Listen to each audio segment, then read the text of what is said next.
Hello friends, study with ज्ञान प्रकाश में आप सभी का बहुत बहुत स्वागत है। इस वीडियो में हम लोग अक्टूबर माह के 30 सर्वश्रेष्ठ प्रश्नों को हल करेंगे जो कि करंट अफेयर्स पर आधारित हैं। तो वीडियो को शुरू करेंगे पहले क्वेश्चन से। क्वेश्चन है कि portraits of power, half a century of being at ringside. Portraits of power, half a century of being at ringside, ये किसकी आत्मकथा है?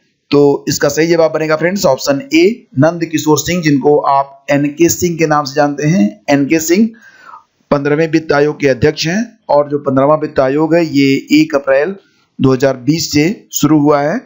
तो ये एनके सिंह की आत्मकथा है, portraits of power, half a century of being at ringside. अगला क्वेश्चन होगा कि साल 2018 के दौरान भारत OECD देशों में नए प्रवासियों की कुल आमद और इन देशों की नागरिकता प्राप्त करने वाले भारतीयों की संख्या के संबंध में कौन सा सबसे बड़ा स्रोत देश के रूप में उभरा है? तो देखिए फ्रेंड्स, यहाँ पर जो OECD है यह देशों का एक समूह है जिसको कहते हैं organisation for economic corporation of development. इसका जो हेडक्वार्टर है वो पेरिस में है। और यहाँ पर जो प्रश्न है उसको आप समझ लीजिए, थोड़ा सा डिफिकल्ट है। प्रश्न का मतलब ये है कि ये पूछ रहा है कि साल 2018 के दौरान ये जो OECD कंट्रीज हैं उसमें मतलब जो अलग अलग देशों के लोग जाते हैं तो कुछ लोग वहां पर जाकर वहां का अस्थाई नागरिक जो है बन जाते हैं। तो इस रूप में सबसे अधिक नागरिकता जो है वो चीन के लोग लेते हैं। चीन पहले स्थान पर है और अपना जो भारत है ये दूसरे स्थान पर है। तो यहाँ पर सही जवाब है ऑप्शन बी। ठीक है, ये याद रखना आप। और OECD जो कंट्रीज हैं इसका जो हेडक्वार्टर है वो पेरिस में है। OECD stand for organisation for economic corporation of development. अच्छा, एक पॉइंट मैं आपको और बताता हूँ, काफी इंपॉर्टेंट है एग्जाम के लिए, कि भारतीय अमेरिकी महिला हैं जिनका नाम है मनीषा सिंह। क्या नाम है? मनीषा सिंह। अब ये जो मनीषा सिंह हैं इनको डोनाल्ड ट्रंप जो कि अमेरिका के राष्ट्रपति हैं उन्होंने OECD का अस्थायी प्रतिनिधि चुना है। ठीक है, तो ये काफी इंपॉर्टेंट पॉइंट है, पूछा जा सकता है, तो ये आपको पता होना चाहिए। अगला क्वेश्चन है 2020 Sheikh Russel international air rifle championship की महिला स्पर्धा में स्वर्ण पदक जीतने वाली महिला कौन है? तो ये जो Sheikh Russel international air rifle championship है इसका आयोजन करता है बांग्लादेश। और ये जो शेख रसेल थे ये आपने सुना होगा मुजीबुर रहमान का नाम, ये उनके बेटे थे, हालांकि इनकी डेथ हो चुकी है। लेकिन ये जो आयोजन हुआ एयर राइफल चैंपियनशिप का, Sheikh Russel international air rifle championship, इसमें भारत की जो इला वेनिल वलावरिन है, इला वेनिल वलावरिन, इन्होंने पहला स्थान प्राप्त किया है। और पुरुषों में रजत पदक प्राप्त किया है तुषार माने ने। भारत के तुषार माने हैं जिन्होंने इस प्रतियोगिता में रजत प्राप्त किया है। ठीक है, तो गोल्ड प्राप्त किया है इला वेनिल वलारिवन ने और पुरुषों में तुषार माने को रजत पदक मिला है। यूनाइटेड नेशन के वर्ल्ड फूड प्रोग्राम WFP, जिसको इस वर्ष शांति का नोबेल पुरस्कार 2020 दिया गया है, याद रखना। तो यूनाइटेड नेशन के वर्ल्ड फूड प्रोग्राम द्वारा जारी रिपोर्ट के अनुसार भारतीय हर दिन अपनी दैनिक आय का कितने प्रतिशत खाने की थाली पर खर्च करते हैं? तो फ्रेंड्स, यहाँ पर एक बात ध्यान देना कि मतलब जितना अधिक प्रतिशत आप खाने पर खर्च करेंगे यह माना जाएगा कि वह देश उतना ही अधिक गरीब है। जैसे कि जो बहुत ही विकसित देश हैं वहां पर दैनिक आय का 0.006% तक लोग खर्च करते हैं, लेकिन भारत में ये जो आंकड़ा है वो 3.5% का है। तो आप समझ सकते हैं कि अगर भारतीय जो हैं अगर 100 रुपए कमाते हैं तो उसमें 3.5 रुपए जो है उनका खर्च हो जाता है सिर्फ खाने पर। तो ये काफी हाई रेट माना जाएगा। हालांकि अलग अलग होता है, जैसे कि अगर आप मुकेश अंबानी की बात करेंगे तो उनके लिए तो ये रेट बहुत कम होगा, लेकिन जो लोग प्रतिदिन 100 रुपए कमाते हैं उनके लिए रेट काफी है। और एक बात और भी याद रखना कि दक्षिणी सूडान का नाम आपने सुना होगा, दक्षिणी सूडान। तो यहाँ पर सबसे ज्यादा भुखमरी है।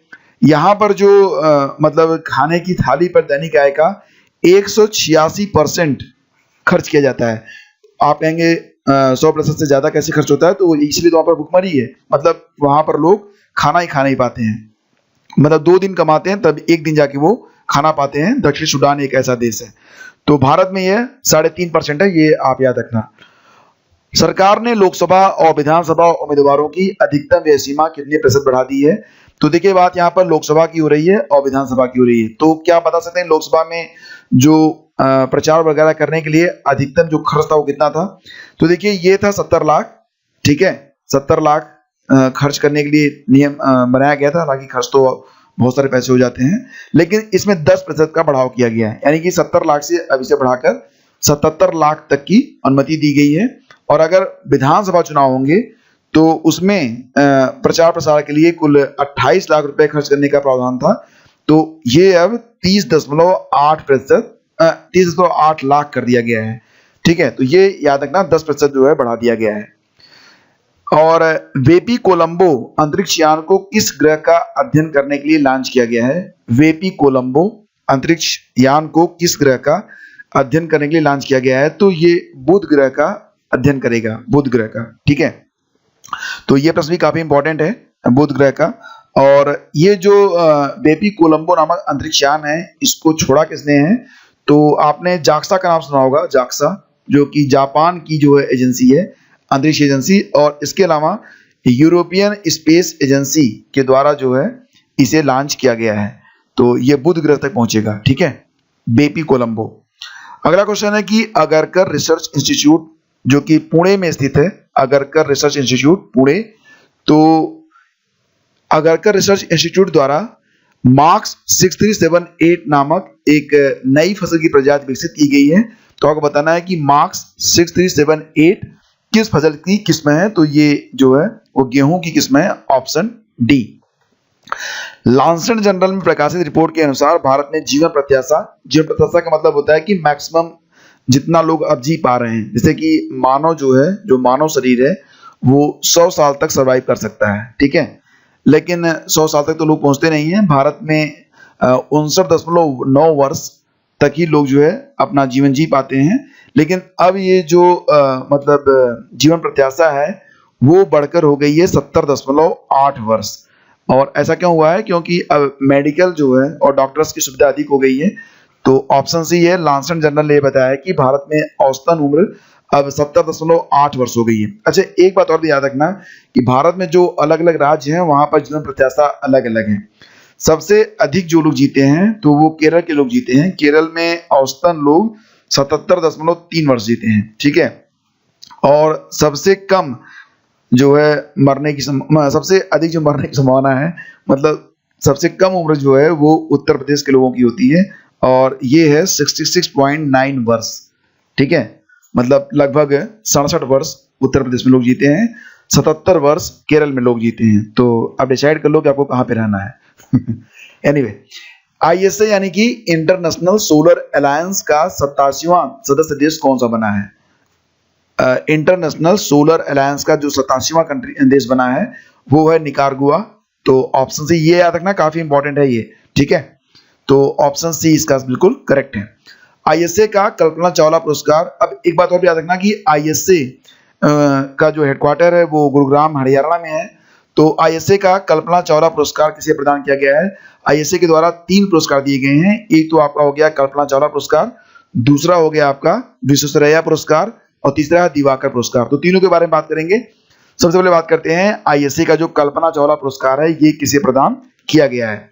तो फ्रेंड्स, यहाँ पर जो आईएसए का कल्पना चावला पुरस्कार है ये आईआईटी दिल्ली के एक हैं भीम सिंह, ठीक है, और दूसरा है दुबई बिजली और जल प्राधिकरण के, जिनका नाम है डॉक्टर सेलेस अल-नुआमी, डॉक्टर सेलेस अल-नुआमी, अल-नुआमी। तो इन दोनों को प्रदान किया गया है। ऑप्शन ए इसका बिल्कुल करेक्ट है, याद रखना, काफी इंपॉर्टेंट है ये। और नेक्स्ट है आईएसए विश्वेश्वरैया पुरस्कार किसे प्रदान किया गया है? तो जो आईएसए का विश्वेश्वरैया पुरस्कार है यह एशिया और प्रशांत क्षेत्र के लिए, एशिया और प्रशांत के लिए जो है प्रदान किया गया है जापान को, और नीदरलैंड को यूरोप और अन्य क्षेत्रों के लिए प्रदान किया गया है। तो यूरोप और अन्य क्षेत्रों के लिए, तो मतलब ऑप्शन सी हमारा बिल्कुल करेक्ट है। आईएसए दिवाकर पुरस्कार किसे प्रदान किया गया है? तो यह अर्पण इंस्टीट्यूट जो कि हरियाणा का है, और साथ ही साथ ये जो है आरसी सोसाइटी जो कि भोपाल की है, तो दोनों को प्रदान किया गया है। तो ऑप्शन सी इसका बिल्कुल सही है। दोस्तों, ये जो आप लेक्चर देख रहे हैं इसकी पीडीएफ अगर आप डाउनलोड करना चाहते हैं तो आप हमारे टेलीग्राम चैनल @study with ज्ञान प्रकाश पर विजिट कर सकते हैं, जहां पर आपको ये पूरी की पूरी जो PDF है फ्री दी जा रही है। Thank you so much. अभी हाल ही में किस पक्षी ने 11 दिनों में 12,000 किलोमीटर की दूरी तय करके एक विश्व रिकॉर्ड बना दिया है? देखिए, ये विश्व रिकॉर्ड बनाने लायक जो है बात ही है। इस पक्षी ने 11 दिनों तक लगातार उड़ान भरी है प्रशांत महासागर के ऊपर और 12,000 किलोमीटर की दूरी तय की है। इस पक्षी को कहा जाता है बार टेल्ड गार्डविट। बार टेल्ड गार्डविट। तो ऑप्शन सी आपका बिल्कुल सही है। और ये भी याद रखना कि ये जो है अलास्का से जो पक्षी था उड़ा था और गया था कहाँ तक, न्यूजीलैंड तक, 11 दिनों में प्रशांत महासागर के ऊपर से, बिना रुके, बिना थके, बिना कुछ खाए, बिना कुछ पिए। तो एक छोटा सा पक्षी है जिसने ये विश्व रिकॉर्ड बना दिया है। और कोरोना के प्रति जागरूकता के लिए नन्ही दुर्गा ये जो शुभंकर है, ये किस प्रदेश के द्वारा लॉन्च किया गया है? तो नन्ही दुर्गा नामक जो शुभंकर है ये एक दुर्ग जिला है छत्तीसगढ़ में, वहां पर लॉन्च किया गया है। तो छत्तीसगढ़ बिल्कुल सही है। ठीक है, अगला क्वेश्चन है, मेरी प्रारंभिक कहानियां किसने लिखी हैं? अभी मेरी प्रारंभिक कहानियां एक जाने माने हमारे जो शिक्षा मंत्री हैं वो लेखक भी हैं, तो इन्होंने लिखा है और इसका जो विमोचन है आप देख रहे हैं कि हमारे राष्ट्रपति जी ने किया है। तो मेरी प्रारंभिक कहानियां लिखी गई है रमेश पोखरियाल निशंक जी के द्वारा।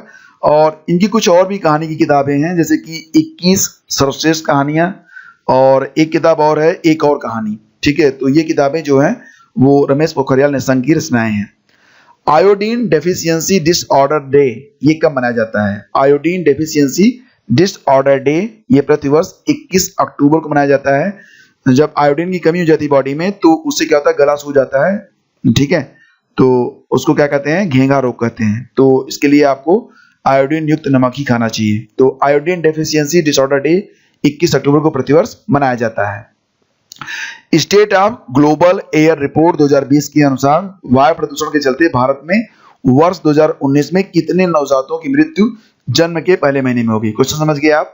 मतलब बच्चे जो पैदा हुए वो 1 महीने के अंदर ही मर गए। क्यों? क्योंकि यहाँ पर वायु प्रदूषण बहुत ही भीषण है। तो जैसा कि आप दिल्ली में देख रहे हैं, वहां पर जो इस समय AQI है वो कितना हो रहा है, वो 400 पहुंच गया है, जो कि बहुत ही डेंजरस है।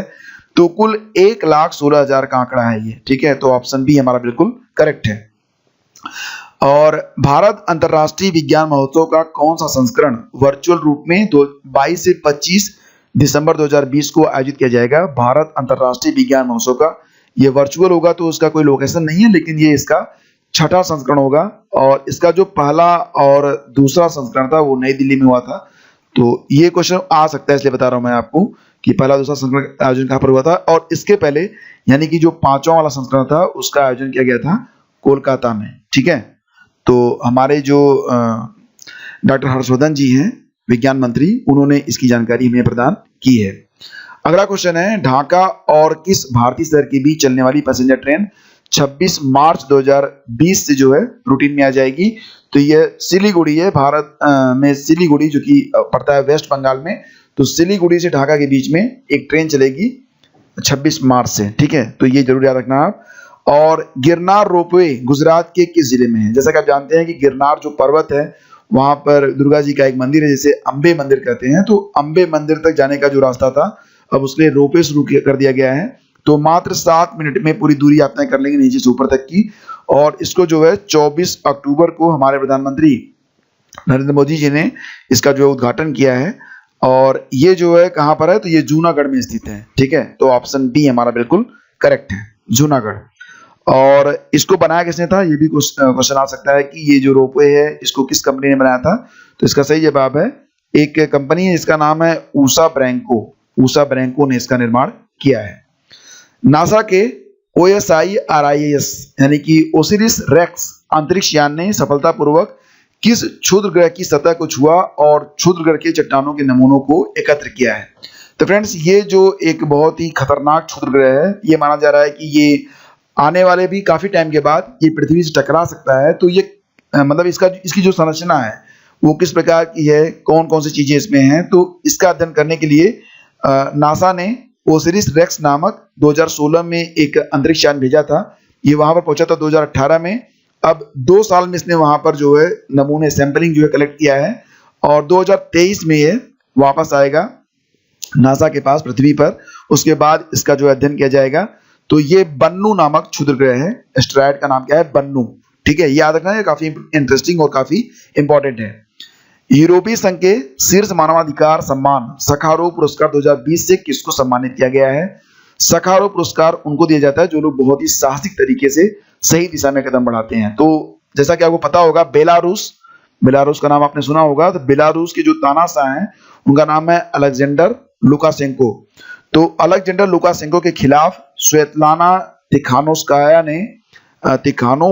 ने थोड़ा सा डिफिकल्ट लगता है उच्चारण, तो स्वेतलाना जी ने अलेक्जेंडर लुकाशेंको के खिलाफ जो है आवाज उठाया है और इसके लिए उन्हें सखारोव पुरस्कार 2020 से सम्मानित किया जाएगा यूरोपीय संघ के। तो ये काफी इंपॉर्टेंट क्वेश्चन है, याद रखना इसको। इसके बाद अगला क्वेश्चन है कि द अल्टीमेट गोल नामक किताब किसने लिखी है? तो ये किताब बहुत इंपॉर्टेंट है, द अल्टीमेट गोल। और अल्टीमेट गोल लिखी गई विक्रम सूद के द्वारा, ऑप्शन ए। देखिए, जो एक्स्ट्रा किताबें आती है ना उसको आप पढ़ा करो। जैसे कि एक किताब आगे मैं आपको बता रहा हूँ, अगर आपकी इंग्लिश अच्छी है तो अभी पढ़ लो, बाद में हिंदी का एडिशन भी आएगा, उसके बारे में आगे बात करेंगे। भारत और किस देश के बीच कोयले पर 5वें संयुक्त कार्यदल यानी कि JWG ज्वाइंट वर्क ग्रुप की बैठक 5 नवंबर 2020 को आयोजित होगी, यानी कि आज। तो ये इंडोनेशिया है। इंडोनेशिया के जो राष्ट्रपति हैं उनका नाम क्या है? Joko Widodo. ठीक है, तो भारत और इंडोनेशिया के बीच कोयले पर 5वें संयुक्त कार्यदल की बैठक आज हो रही है। तो ऑप्शन ए हमारा बिल्कुल करेक्ट है। नेक्स्ट है, किस राज्य ने नाबार्ड के साथ मिलकर राज्य में एकीकृत आदर्श कृषि ग्राम योजना की शुरुआत की है? तो देखिए, ये जो योजना है वो जैविक कृषि के लिए शुरू की गई है, जैविक कृषि को प्रोन्नत करने के लिए। और इसमें किसानों को 3 लाख रुपए तक का जो लोन है वो दिया जाएगा, इंटरेस्ट फ्री यानी कि ब्याज रहित लोन जो है वो प्रदान किया जाएगा। ठीक है, तो ये जो है उत्तराखंड की योजना है। और एक बात और भी मैं आपको बता दूं नाबार्ड के बारे में। नाबार्ड की जो स्थापना हुई थी वो हुई थी 12 जुलाई 1982 को। और नाबार्ड के वर्तमान में जो चेयरमैन है गोविंदा राजू चिंतला। ठीक है, ये हैं चेयरमैन नाबार्ड के। वेगा ने किसे अपना ब्रांड एम्बेसडर नियुक्त किया है? देखिए, वेगा कंपनी का नाम आपने सुना होगा। वेगा जो है ये ग्रूमिंग जो ऑपरेटर्स होते हैं, गैजेट्स होते हैं, वो बनाता है, जैसे कि बालों को ट्रिम करने के लिए, जो आपने देखा होगा। तो इसने जो है रोहित शर्मा को अपना ब्रांड एम्बेसडर नियुक्त किया है। अगला क्वेश्चन है, फॉल अगेन राइज अगेन बहुत ही अच्छी किताब है। तो फॉल अगेन राइज अगेन अभी इंग्लिश में अवेलेबल है। ये किताब किसने लिखी है? तो बहुत कम उम्र के अरबपति हैं और इनका जो है ड्रूम नामक एक कंपनी है, और साथ ही साथ ये जो है शॉपक्लूज के भी मालिक हैं। शॉपक्लूज ऑनलाइन जो शॉपिंग प्लेटफॉर्म है, शॉपक्लूज और ड्रूम, तो दोनों के मालिक हैं, जिनका नाम है संदीप अग्रवाल, ऑप्शन बी। इनकी किताब है फॉल अगेन राइज अगेन। इस किताब में इन्होंने ये बताया कि कक्षा 4 में मतलब ये पढ़ रहे थे, तो उस दौरान इनको इंग्लिश बिल्कुल नहीं आती थी, और स्कूल में जो टीचर होते थे वो संदीप जी के पिताजी को बुला के ही बोलते थे कि आप बच्चे को ले जाइए। तो देखिए, आपकी जो मेहनत होती है आगे बढ़ने का, जो आपके मन में जो आग लगती है ना, जो वही चीज आपको आगे ले जाती है। आपकी जो प्रतिभा है, अगर आप कहते हैं ना कि अगर आपकी बुद्धि कमजोर, आपको लगता है कि अगर आपकी बुद्धि कमजोर है, आप मेमोरी से आप कमजोर हैं, आप कम याद कर पाते हैं, तो फिर आपको मेहनत ज्यादा करनी पड़ेगी। लेकिन ऐसा नहीं है कि आप सफल नहीं हो सकते, आप अमीर नहीं बन सकते, आप बहुत अमीर नहीं बन सकते हैं डेफिनेटली। भारत को कितने साल बाद अंतरराष्ट्रीय श्रम संगठन, जिसको आप कहते हैं ILO इंटरनेशनल लेबर ऑर्गेनाइजेशन, और ILO का जो हेडक्वार्टर है वो कहाँ पर है? ये जेनेवा में है। जेनेवा में, ये भी याद रखना। और इसके जो महानिदेशक हैं DG, वो हैं गाय राइडर, GUY होता है, गाय राइडर। तो भारत को 35 साल के बाद संचालक मंडल की अध्यक्षता मिली है, और अध्यक्ष कौन बने हैं? तो ये बन गए हैं अपूर्व चंद्र। ठीक है, अपूर्व चंद्र भारत में जो हमारा श्रम मंत्रालय है उसके सचिव हैं, और अब ये अंतर्राष्ट्रीय श्रम संगठन का जो संचालक मंडल है उसकी अध्यक्षता भी करेंगे। तो काफी बढ़िया प्रश्न है ये। अगला क्वेश्चन है, प्रधानमंत्री ग्राम सड़क योजना के कार्यान्वयन में किस जिले को, देखो बात यहाँ पर हो रही जिले की, राज्य की बात नहीं हो रही, मैं आपको बता दूंगा दोनों के बारे में, जिले के बारे में भी और राज्य के बारे में भी। तो फिलहाल प्रधानमंत्री ग्राम सड़क योजना के कार्यान्वयन में किस जिले को शीर्ष 30 जिलों में पहला स्थान मिला है? तो ये मंडी जिला है। मंडी जिला जो कि हिमाचल प्रदेश का है, ठीक है, याद रखना। लेकिन हिमाचल प्रदेश को अगर राज्य के लेवल पर देखा जाए तो दूसरा स्थान प्राप्त हुआ है। पहले स्थान पर कौन सा राज्य आ गया है? तो फ्रेंड्स पहले स्थान पर जम्मू और कश्मीर है। जम्मू और कश्मीर जो है ये प्रधानमंत्री ग्राम सड़क योजना में पहले स्थान पर है। और जनपद में मंडी पहले स्थान पर है। मंडी जो है हिमाचल प्रदेश में है और हिमाचल प्रदेश जो है राज्यों में दूसरे स्थान पर है प्रधानमंत्री ग्राम सड़क योजना के कार्यान्वयन में।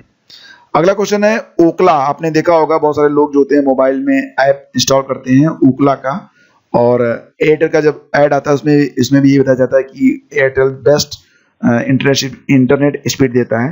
एनीवे फ्रेंड्स, मैं आपको बताना चाहूंगा कि कुल 138 देशों में, कितने देशों में? कुल 138 देशों पर ओकला ने इंटरनेट का स्पीड टेस्ट किया है। मोबाइल का जो सिम के द्वारा नेट आता है उसकी बात हो रही है यहाँ पर। तो उसमें भारत का जो स्थान है वो 131 है। मतलब दुनिया के 130 देश जो हैं वो भारत से बहुत ही बेहतर स्थिति में हैं।